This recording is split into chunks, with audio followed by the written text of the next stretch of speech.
আমি প্রফেসর ইউনুস ছেলে চুপ কইতাম আমারে আর ওয়াকারে এটা চা খাওয়ার দাওয়াত দেন যাহাপনা। আর আমি ওই রিপোর্ট থেকে 14 পৃষ্ঠার 14টা অংশ, নির্বাচিত অংশ কপি পেস্ট কইরা প্রিন্ট করে নিয়ে যেতাম, 2 কপি আর কি, 2 সেট। চা খাইতে খাইতে একটা কপি চুপুরে দিতাম, একটা কপি ওয়াকারে দিতাম, কইতাম পড়েন। প্রথমে হাতে দিতাম এই অংশটা, 64 পৃষ্ঠার 279 প্যারা। এটি হচ্ছে ইংরেজি যেহেতু কইছে ঠিকই গেছে, তাই না? বাংলা যা হয়েছে সেটা হইতেছে সেনাবাহিনী একটা অন্তর্বর্তীকালীন সরকার গঠন সহজীকরণে কাজ করছে, কিন্তু ভূতপূর্ব প্রধানমন্ত্রীকে দেশের বাইরে পাঠায় দিয়ে তাকে দ্রুত দেশের ভিতরে আর একটা জবাবদিহিতার আওতায় আনার পথ দূরে সরাই দিছে। এই পর্যন্ত পড়লে কইতাম দেখিছেন এটা গেলে গুরুতর অভিযোগ, যেখানে 3 বাহিনীর প্রধান জড়িত আছে আর সশস্ত্র বাহিনীর সর্বাধিনায়ক হিসাবে জাহাপনা চুপ আপনিও আছেন। এরপরে কইতাম একটু নিচে দেখেন, এই যে 279 প্যারার নিচে সেনাবাহিনী নিরস্ত্র শান্তিকামী বিক্ষোভকারীদের উপর কাছে থেকে তাজা গুলি চালায়, জনতাদের হত্যা করে ক্ষান্ত হয়নি। গুরুতর বিষয় হলো জুলাই মাসের 16 তারিখ থেকে 5 আগস্ট পর্যন্ত সেনাবাহিনী অনেক জায়গায় জনতার উপর গুলি বর্ষণকারী পুলিশ, র্যাব, বিজিবি সদস্যদের প্রোটেক্টিভ কভার প্রদান করেছে। সেনাবাহিনীর ভারী অস্ত্রশস্ত্রের এই নিরাপত্তা ঢাল পুলিশ, র্যাব, বিজেপিকে অনুপ্রাণিত করেছে জনগণের ট্যাক্সের অর্থে, বেতনভুক থেকে জনগণের অর্থে কেনা অস্ত্র দ্বারা নিরস্ত্র জনগণকে বিচার বহির্ভূতভাবে হত্যা করতে। এরপরে হাতে দিতাম একটা পৃষ্ঠা 31-32। জুলাই মাসের 16 তারিখ থেকে 21 তারিখ পর্যন্ত যাত্রাবাড়ি এলাকায় ঢাকা চট্টগ্রাম মহাসড়কে ছাত্র জনতার স্থাপিত সড়ক প্রতিবন্ধক সমূহ অবমুক্তকরণের জন্য যৌথ অভিযান পরিচালিত হয়। সেনাবাহিনী এই যৌথ অভিযানে প্রোটেক্টিভ কভার প্রদান করেছে। অন্যান্য বাহিনীর হাতে শত শত মানুষ হতাহত হয়েছে যাত্রাবাড়িতে। যাত্রাবাড়ির একটি হাসপাতালেই 17 থেকে 20 তারিখ পর্যন্ত এই 3 দিনে 1200 রোগী ভর্তি এসেছে, অনেকেই গুলিবিদ্ধ। তদানীন্তন প্রধানমন্ত্রীর নেতৃত্বে কোর কমিটির মিটিংয়ে পরপর কয়েকদিন কঠোরতার নির্দেশ। তৎকালীন প্রধানমন্ত্রীর 21 জুলাইয়ের যাত্রাবাড়ি অবমুক্তকরণের কঠোর নির্দেশ পালনের পর স্বরাষ্ট্রমন্ত্রী 20-21 তারিখে যাত্রাবাড়ি যান পুলিশের আইজিপি এবং ডিএমপি কমিশনারকে সাথে নিয়ে। সেইখানে পুলিশ অফিসার ভিডিও দেখায় আক্ষেপ করে বলে যে একটা গুলি করলে একজন মরে, বাকি সবটি যায় না। এই যৌথ অভিযানের সফলতার সমাপ্তি ঘোষণা করছিল কে? সেনাপ্রধান general Waker. General Waker helicopter করে ডিজি, র্যাব এবং আইজিপিকে নিয়ে যাত্রাবাড়ি ল্যান্ড করেছে 22 জুলাই তারিখে।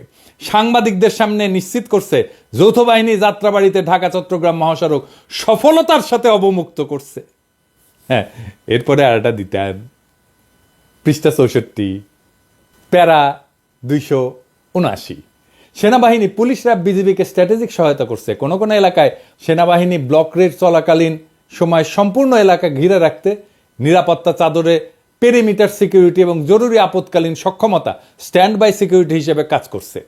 আর পুলিশ, র্যাব, বিজেপি তখন চালাইছে গণগ্রেপ্তার, ভীতি প্রদর্শন, নির্যাতন, নারী শিশুদের দমন, হাসপাতালের সিসিটিভি ফুটেজ ধ্বংস, রোগীদের মৃত্যুর কারণ পরিবর্তন এবং লাশ গুম ইত্যাদি। এরপরে দিতাম একটা পৃষ্ঠা 36 পৃষ্ঠা প্যারা 127 থেকে 131। সেনাবাহিনী কর্তৃক 20 জুলাই মোহাম্মদপুর, একই তারিখে রামপুরায় হত্যাকাণ্ড চালিয়েছে। 5 আগস্ট তারিখে যমুনা ফিউচার পার্ক এলাকায় সেনাবাহিনী হত্যার উদ্দেশ্যে জনতার উপরে গুলি চালায়। তারপরে আরেকটা পৃষ্ঠা দিতাম 39 পৃষ্ঠা 140 নম্বর প্যারা। জুলাই মাসের 19 তারিখ থেকে 21 তারিখ পর্যন্ত বিভিন্ন সময় হেলিকপ্টার থেকে সেনা গ্রেডের রাইফেল এবং মারণঘাতী শটগান থেকে জনতার উপর গুলি বর্ষণ করা হয়েছে। বাড্ডা, বসুন্ধরা, গাজীপুর, যাত্রাবাড়ি, মিরপুর, মহাখালী, মোহাম্মদপুর এবং রামপুরা এলাকায় এই গুলিগুলো বর্ষণ করা হয়েছে। তো এই জায়গায় এসে আমি কইতাম দুইজনকে, জাহাপনা আমার অনুমান যে আর্মি এভিয়েশন ইউনিট বা আর্মি এভিয়েশন গ্রুপ তাদের হেলিকপ্টারের রং পরিবর্তন কইরা এই অভিযানে অংশগ্রহণ করে থাকতেও পারে। কি কন ওয়াকা সাহেব? হ্যাঁ, বিস্তারিত অনুসন্ধান করি নাকি বলেন? করি। তবে এটা তো প্রমাণিত যে 5 আগস্ট তারিখে প্রগতি সরণি এলাকায় একজন গুলিবিদ্ধ হয়েছে হেলিকপ্টার থেকে বর্ষিত গুলি থেকে। দুঃখজনক হইলেও সত্য যে হেলিকপ্টারটার রং ছিল অলিভ গ্রিন, জলপাই কালারের, এবং বুলেটটা ছিল আর্মার্ড পিয়ার্সিং বুলেট, যা শুধুমাত্র সেনাবাহিনী ব্যবহার করে। সেনাবাহিনী তো আমাদের প্রোটেক্ট করার কথা। 5 তারিখে নাকি সে আমাদের বিপ্লবের পক্ষে দাঁড়িয়েছিল। কুই। এরপরে দিতাম 36 পৃষ্ঠা 130 নম্বর প্যারা। সেনাবাহিনী 20 জুলাই তারিখে রামপুরায় দুপুর বেলায় যে গুলি চালায় জনতার উপরে, সেই অভিযানে যে এপিসিগুলি নিয়োজিত ছিল তার সব কয়টির রং ছিল সাদা এবং ইউএন লোগো চিহ্নিত ছিল। মানে সেই অভিযান ইউএন ভেহিকল ব্যবহৃত হয়েছে, কিন্তু সেটা ইউএন চার্টারের কোনো অভিযান ছিল না। এরপরে দিতাম 65 পৃষ্ঠার 283 নম্বর প্যারা। জুলাই বিপ্লবের সকল দমন পীড়ন হত্যাকাণ্ড গণহত্যা সমন্বয় করছে খুনি হাসিনা এবং কোর কমিটি। এই কোর কমিটির 4 জন সদস্য হচ্ছে বেসামরিক ব্যক্তি, স্বরাষ্ট্রমন্ত্রী, আইজিপি, ডিজি র্যাব এবং ডিএমপি কমিশনার। বাকি সবাই সেনাবাহিনীর চাকুরিরত সদস্য এবং তারাই মেজরিটি। কারা কারা? DG DGFI, DG NSI, DG BGB, DG Ansar, DG NTMC, এই 5 জন। আর 20 তারিখ থেকে একজন সিনিয়র জেনারেল কোর কমিটিকে সহায়তা করেছেন। এই পর্যন্ত পড়লে কইতাম হ্যাঁ জানাব জাহাপনা, ইভেন তার নাম লেখে নাই, কিন্তু আমি কয়ে দিতেছি এই লোকটা হইতেছে কুখ্যাত লেফটেন্যান্ট জেনারেল মুজির। আর ওকে সাহেব আপনার জিম্মা থেকে তো ক্যান্টনমেন্ট থেকে ওই পালাইছে, তাই না? কেন পালাইছে এবার বুঝবার পারিচ্ছেন তো? ভবিষ্যৎ তদন্তে ইভেন বা আইসিসি খুঁজে নেবে মুজিব কোর কমিটিতে কি কি করেছিল আর জেনারেল ওয়াকার কি কি অসত্য বলছেন বা ব্যত্যয় করছেন, তথাকথিত ক্লোজ অ্যারেস্ট থেকে মুজিব কিভাবে চলে গেল। আচ্ছা, এবার আড্ডা দিতাম 64 পৃষ্ঠা প্যারা 281। এনটিএমসি সকল অনিয়ম লুকিয়ে রাখা বা আলামত সাক্ষ্য ধ্বংস করায় মুখ্য ভূমিকা রেখেছে। বিটিআরসির সহযোগিতায় তারা গুরুত্বপূর্ণ সময় ইস্পিত জায়গায় ইন্টারনেট ডাউন করে সকল সোশ্যাল মিডিয়া বন্ধ রেখে অমার্জনীয় অপরাধ করেছে। আমি কইতাম এনটিএমসি কে চালায়? হ্যাঁ, আপনার জেনারেল তো জিয়াত, তাই না? ঠিক কিনা ওয়াকার সাহেব? কার বস এই এনটিএমসি? কারা বস এই এনটিএমসির? এখনো কারা বস? পুলিশ যা করছে একই কাজ করছে বিজিবি, র্যাব। বিজিবি এবং র্যাব এটার লিডার কারা? কমান্ডিং অফিসার কারা? Army officer. DGFI July August মাসে 250 অফিসার এবং 2000 ফিল্ড স্টাফ মোতায়েন করছে। এরা সবাই ফিল্ড থেকে তথ্য যোগান দিত আর যৌথ বাহিনী সেই অনুযায়ী অভিযান চালাইতো। কিছু সংখ্যক বেসামরিক সদস্য ছাড়া এরা সবাই সামরিক বাহিনীর সদস্য। এনএসআই টপ লিডারশিপ সেনাবাহিনীর। আর ওয়াকার সাহেব আপনি কি কইছিলেন? আপনি 5 আগস্ট 2024 তারিখে জাতিকে ধোকা দিচ্ছেন এই বইলা যে প্রত্যেকটা হত্যার তদন্ত হবে, বিচার হবে। করছেন? করেন নাই। আচ্ছা, এরপরে দিলাম আর একটা পৃষ্ঠা, 70 পৃষ্ঠা 340 নাম্বার প্যারা। এইখানে কইছে কেমন করে বিচার করতে হবে। জুলাই গণহত্যার এবং প্রত্যেকটি মানবতা বিরোধী অপরাধের বিচার হইতে হবে যেখানে ভিকটিম বেসামরিক ব্যক্তি, সেই বিচার হতে হবে বেসামরিক আদালতে। যদিও অপরাধী বা অপরাধের দায়ে অভিযুক্ত ব্যক্তি সামরিক বাহিনীর সদস্য হন বা সামরিক আইনের আওতায় থাকেন। বুঝিছেন এইটা? বেসামরিক আদালতে বিচার হবে। আপনি কোর্ট মার্শাল করবেন, ওই রাস্তা বন্ধ করে দিচ্ছে জাতিসংঘ। আপনি তো চাইতেছেন কোর্ট মার্শাল কইরা ওদেরকে ছাড়া দিয়ে দিবেন। কিভাবে জানেন? কারণ এই যে গুম টুম খুন এগুলোর কোর্ট মার্শাল কত, এই কোর্ট মার্শালের শাস্তি নাই এদের। এরপরে দিতাম 74 পৃষ্ঠার 341 নাম্বার প্যারা। যে সকল ব্যক্তির বিরুদ্ধে জুলাই গণহত্যায় মানবতা বিরোধী অভিযোগে সম্পৃক্ত থাকবেন তাদের বিচার প্রক্রিয়া শুরু বা চলমান অসম্পূর্ণ যাই থাকুক না কেন তাদের চাকুরি থেকে সাময়িকভাবে বরখাস্ত করতে হবে। করেছেন? কাউরে করেন নাই। এরপরে পৃষ্ঠা 78 377 নাম্বার প্যারা। জাতিসংঘের সুপারিশ করে যে প্রত্যেকটা হত্যা, প্রত্যেকটা ঘটনার ফার্দার নিরপেক্ষ এবং সুষ্ঠু তদন্ত বিচার প্রক্রিয়ার যাতে জবাবদিহিতা কার্যকর থাকে এবং ভবিষ্যতে একই ঘটনার পুনরাবৃত্তি না হয়।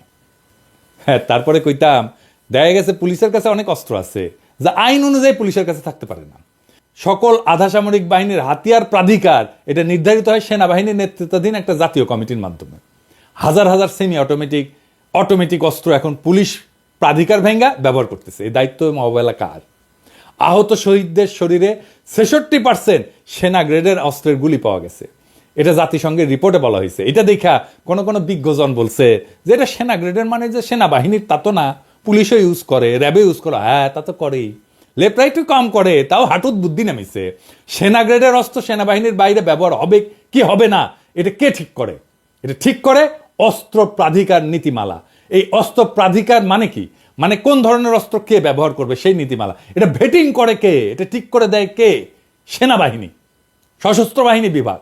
পুলিশের হাতে সেনা গ্রেডের অস্ত্র দেওয়ার দায় সেনাবাহিনীর। 2014 সালে এই অস্ত্র প্রাধিকার নীতিমালা সংশোধনের উদ্যোগ নেয় এবং এইটা ভেটিং করে দেয় সেনাবাহিনী, অনুমোদন করে। পুলিশকে সামরিকায়ন করা হয়েছিল অসৎ উদ্দেশ্যে, সেনাবাহিনীর মুখোমুখি রাখার জন্য, সেনাবাহিনীর মনোবল নিচু রাখার জন্য। এবং তাই হয়েছে তো। মেজর সিনহার হত্যাকাণ্ড হয়েছে না? ওরা কেয়ার করে নাই সাবেক সেনা অফিসারকে খুন করতে। পুলিশের কাছ থেকে বর্তমান সরকার বিধি বহির্ভূত সকল অস্ত্র প্রত্যাহার করতে হবে, এটা জাতীয় নিরাপত্তার স্বার্থে জরুরি। যাই হোক, এই পর্যন্ত পইরা আমি হইলে বলতাম এখন আপনাকে কে বাঁচাবে? আপনাদের দুইজনেরই কিন্তু সারা। প্রফেসর ইউনূস তো ভদ্র মানুষ, উনি তো এই কথা কইতেন না, উনি ইংরেজিতে কইতেন আর কি, যদি বাঁচতে চান যা বলতেছি সেটা করেন, আপনি তো আপনার 14 গোষ্ঠী সারা দুনিয়া কোথাও জায়গা পাবেন না, তারপরে কিছুক্ষণ ওনাদের সময় দিতাম হজম করার জন্য। তারপর ওরা কি করতো জানেন? ওই দুইজন আকাশ বাতাস বিদীর্ণ করিয়া স্লোগান দিত, ইনকিলাব জিন্দাবাদ, দিল্লি না ঢাকা, ঢাকা ঢাকা, ক্ষমতা না রাজপথ, রাজপথ রাজপথ, বুঝছাও? ক্যাঙ্কা কইরা জাউরাগের লাইনে আনা লাগে। সব কয়টার নিদান আছে। এইবার আমি নিদান দিলাম, এইবার লাইনে আনেন প্রফেসর ইউনূস, ইনকিলাব জিন্দাবাদ।